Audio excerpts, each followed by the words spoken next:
Bom dia, meus irmãos. Hoje eu fiquei com a responsabilidade de falar sobre a EBD de número 6, e a CBD ainda tem como título Ainda Não é o Fim. A sua base bíblica é o capítulo 13 do livro de Marcos. Mas antes de começarmos, irmãos, vamos passar por um breve momento de oração.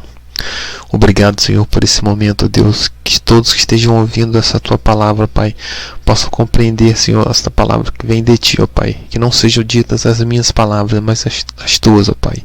Obrigado por tudo que tem feito em minha vida e me dê sabedoria para passar os Seus ensinamentos, ó Pai, em nome de Jesus, amém.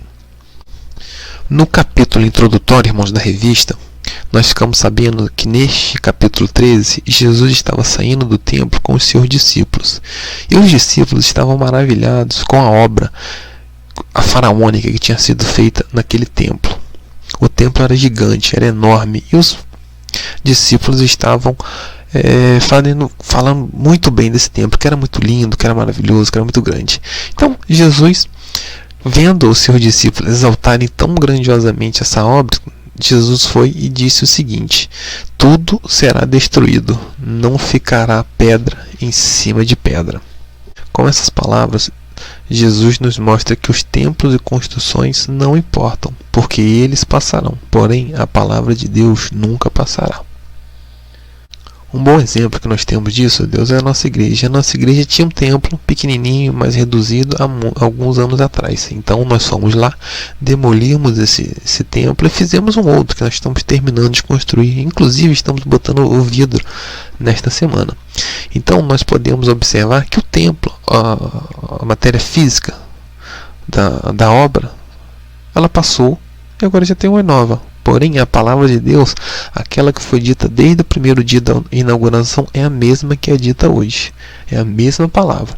Então, nós podemos traduzir esse ensinamento de Deus naquele tempo para o nosso tempo. As nossas obras passarão, mas a palavra de Deus nunca passará.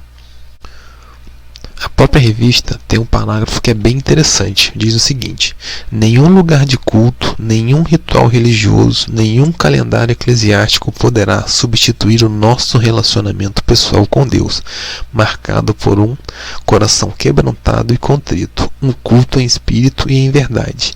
Deus é a única fonte da nossa segurança e paz. Diante da notícia que o templo seria completamente destruído, os apóstolos de Jesus ficaram bem apreensivos e começaram a fazer inúmeras perguntas ao mestre. Em face dessas várias perguntas, podemos extrair pelo menos 3 mais específicas. Quais são elas? A pergunta de número 1: quando será a destruição do templo? 2: quando será a sua vinda com poder e glória? E quando será o fim do mundo? No último parágrafo desse título introdutório, podemos ler o seguinte: há mais de uma dezena de imperativos neste capítulo 13 de Marcos, e eles revelam não apenas a resposta de Jesus para suas perguntas, mas o seu cuidado pastoral com a sua igreja. Então, irmãos, vamos analisar as respostas que Jesus dá a essas perguntas com base bíblica e com base nos ensinamentos dele. Nesse tópico 1, que tem como título Tenham cuidado para que ninguém engane vocês, Jesus mostra a primeira preocupação dele com a possibilidade de sua amada igreja ser enganada por falsos profetas. Os enganadores, os falsos profetas, eles subverterão a palavra de Deus para que possam utilizá-la ao seu bel prazer. E como nós podemos observar, isso não acontecia só naquele tempo, isso acontece muito nos dias de hoje. E como, por exemplo, podemos ver os versículos 5 e 6 do texto base, que diz o seguinte: cuidado para que ninguém os engane, muitos virão em meu nome dizendo, sou eu, e enganarão a muitos.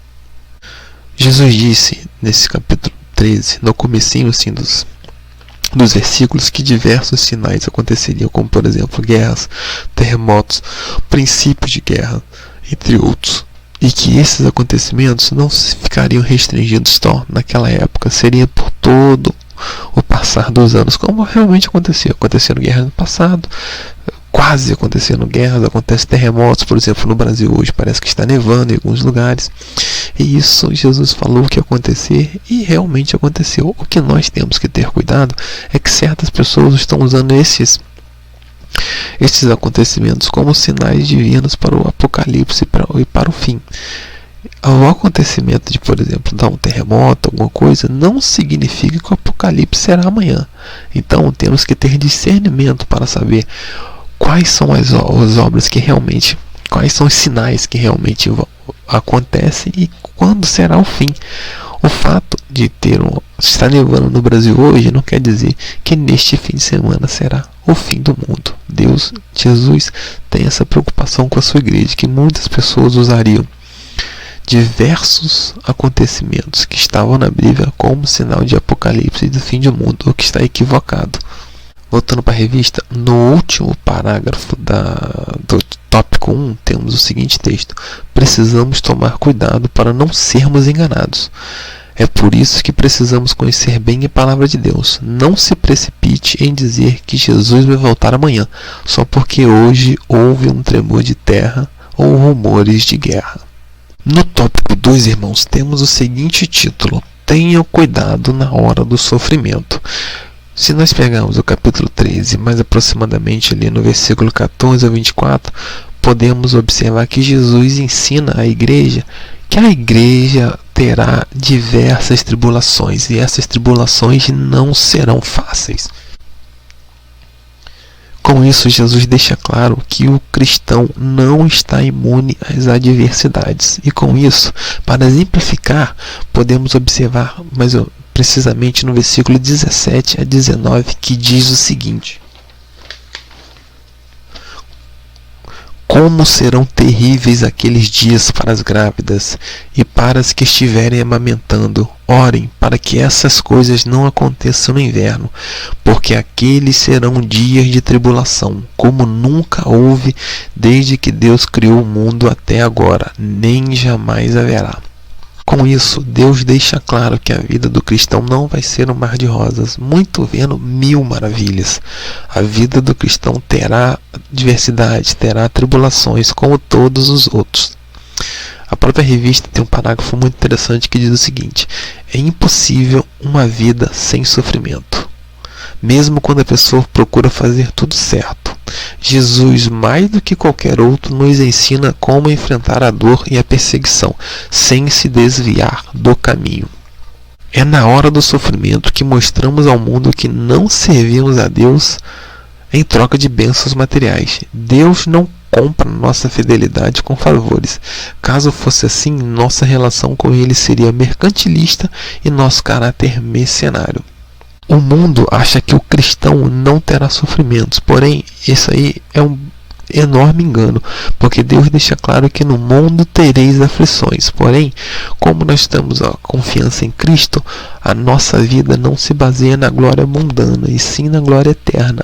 O sofrimento que passamos aqui, ele não existirá quando estivermos na glória de Deus. Por isso, irmãos, que muitas vezes o cristão, mesmo tendo inúmeras dificuldades, é feliz, porque ele sabe que isso aqui é apenas passageiro, e quando estivermos na glória com Deus, isso aqui tudo será esquecido. Assim, irmãos, diante de um mundo que rejeita Jesus, nós devemos estar preparados para enfrentar qualquer adversidade nessa vida e qualquer autoridade, homem poderoso, em amor ao nosso Deus, do mesmo jeito que ele enfrentou as autoridades da época e morreu por nós em troca da nossa salvação. Indo para o tópico 3, irmãos, que tem como título: tenham cuidado de aprender e saber o que o texto ensina, podemos observar que outra preocupação de Deus é que para enfrentarmos as nossas adversidades, os nossos inimigos, nós devemos conhecer a palavra de Deus como qualquer outra área de conhecimento da vida, como português, matemática, ciências e demais. Uma pessoa sem conhecimento é uma pessoa facilmente manipulável. Também devemos deixar claro, irmãos, que não é necessário você ter um diploma, ser mestre, doutor em teologia, essas coisas. Não é necessário. Um papel com um certo título não vai te dar o conhecimento necessário para enfrentar as adversidades da vida. Esse é o título, esse aí é uma coisa tão somente mundana. O conhecimento que Cristo quer de nós pode ser alcançado tão somente lendo a Bíblia, ouvindo o seu líder religioso e principalmente orando a Deus para que Ele te dê conhecimento. Um título, um papel escrito que você é doutor, pós-doutor, em algum nível acadêmico, não significa absolutamente nada, meus irmãos. A própria revista traz 2 parágrafos muito interessantes nesse tópico 3 que cabe a nós fazermos a leitura. Olha só. O povo de Deus está sendo destruído porque lhe falta conhecimento. Uma pessoa sem conhecimento se torna vulnerável e pode ser facilmente enganada por falsos mestres. Há muitas pessoas que se apresentam em nome de Jesus ou em seu lugar em diferentes tempos de nossa história. Elas podem confundir os crentes que não aprenderam bem a palavra de Deus. Satanás e seus servos operam sinais e prodígios com propósitos malignos, realizam plágios, imitações fraudulentas do poder de Jesus e torcem o sentido de suas palavras com propósitos escusos. Assim, irmãos, podemos observar que a nossa maior arma contra o inimigo é o conhecimento. Quanto mais nos aprofundarmos na palavra de Deus, mais poderemos lutar nessa batalha. Podemos lembrar, irmãos, que a nossa maior arma é a nossa Bíblia, tendo em vista que, diferente de espadas que quebram e escudos que se estilhaçam, a palavra de Deus nunca passará. Então, irmãos, vamos aprofundar o nosso conhecimento na palavra de Deus, que é o nosso maior refúgio. Partindo para o tópico 4, irmãos, que tem como título "Tenham cuidado de orar e vigiar", antes de adentrarmos as explicações do parágrafo, cabe a nós a ler Marcos capítulo 13, a partir do verso 33. Fiquem atentos, vigiem, vocês não sabem quando virá esse tempo. É como um homem que sai de viagem, ele deixa sua casa, encarrega de tarefas cada um de seus servos e ordena ao porteiro que vigie. Portanto, vigiem, porque vocês não sabem quando o dono da casa voltará, se à tarde, à meia-noite, ao cantar do galo ou ao amanhecer. Se ele vier de repente, que não os encontre dormindo. Assim, irmãos, como nós não sabemos o futuro e muito mais sabemos quando vão acontecer os sinais que Cristo nos deixou, é importante que nós ficamos vigilantes, com muita oração, para que nós não percamos a nossa base, o nosso porto seguro para enfrentarmos as nossas adversidades. A revista tem um tópico bem interessante que diz o seguinte: Deus pode suprir nossas necessidades materiais, mas as maiores necessidades que temos são espirituais. Amor em um mundo cheio de ódio, esperança em um mundo sem esperança, alegria, paciência, sabedoria. Oração e vigília são 2 coisas que precisam estar juntas na vida do crente. Elas precisam acontecer em todo o tempo, com perseverança, para que possamos estar de pé na presença do Senhor Jesus no dia de sua volta. Em resumo, irmão, a resposta para as perguntas que os discípulos fizeram são as seguintes: ninguém sabe o dia e a hora, porém nós precisamos estar preparados, pois essa pode ser a qualquer dia e a qualquer hora e a qualquer momento. E como estaremos preparados para isso? Jesus deixa claro que nós devemos estar aumentando nosso conhecimento nas Escrituras, aumentando a nossa intimidade com Deus, e Ele nos suprirá das nossas necessidades quando os buscarmos em oração. Um dos últimos parágrafos da nossa lição diz o seguinte: os seguidores de Cristo compartilham com Ele das mesmas perseguições, sofrimentos, missão e morte, não apenas na glória e da ressurreição.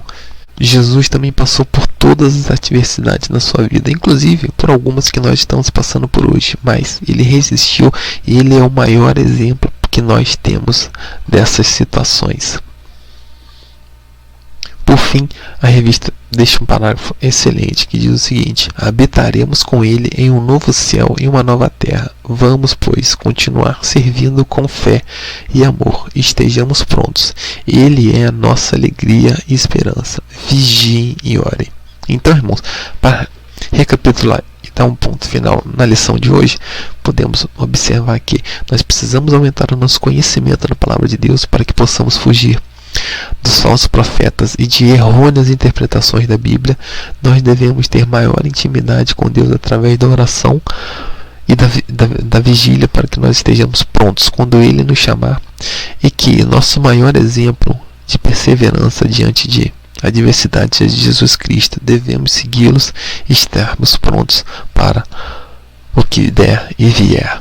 Muito obrigado pela oportunidade, irmãos. Eu vou terminar agora com oração. Obrigado, Senhor, por tudo que foi feito hoje, Deus. Obrigado por tudo que Tu tem feito em minha vida, Pai. Obrigado, Senhor, por tudo que tens feito na nossa igreja, Deus. Que essas palavras possam ir direto, que essas palavras possam ir de encontro aos Seus ensinamentos, ó Pai. Que possamos aprender mais e mais de Ti a cada dia, Deus. Nos abençoe, Deus, para que nós continuemos orando e vigiando, ó Pai. Que não percamos a nossa fé, ó Deus. Obrigado por tudo. Em nome de Jesus. Amém.